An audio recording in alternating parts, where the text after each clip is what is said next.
हाल के समय से ही भारत में भ्रष्टाचार के मामलों में खासा बढ़ोतरी देखने को मिली है। भारत के साथ दुश्मन मुल्क पाकिस्तान की भी शान पर अब सवालिया निशान उठने लगे हैं।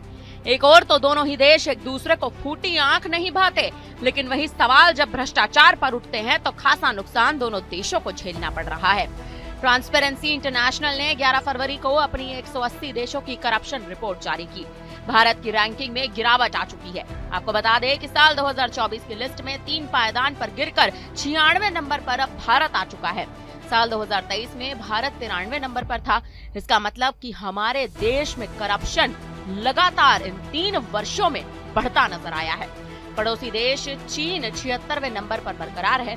उसकी रैंकिंग में 2 साल से बदलाव नहीं आया। वहीं पाकिस्तान में भी करप्शन आग की तरह बढ़ा है। 133 से 135वें नंबर पर पाकिस्तान आ चुका है। श्रीलंका 121वें और बांग्लादेश 149वें नंबर पर है। डेनमार्क पहले नंबर पर बना हुआ है। वहीं सबसे कम भ्रष्टाचार डेनमार्क में ही है। फिनलैंड दूसरे और सिंगापुर तीसरे नंबर पर, जबकि साउथ सुडान 180 यानी कि सबसे करप्ट देशों की लिस्ट में है।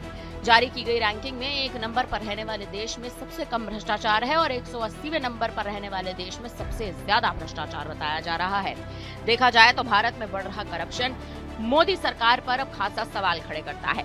साल 2005 से लेकर 2013 तक यूपीए की सरकार और मौजूदा एनडीए सरकार की तुलना की जाए तो स्थिति में कोई खास सुधार नहीं हुआ।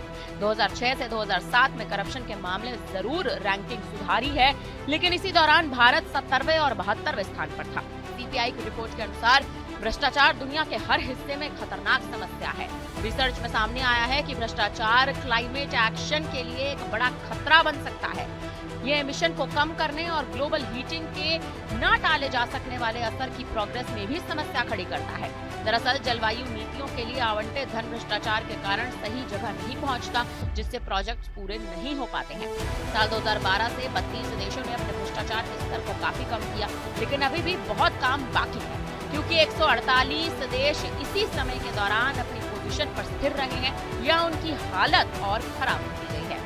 यूपीए शासन के अंतिम समय में यानी साल 2013 में भारत 94वें स्थान पर लुढ़क गया था।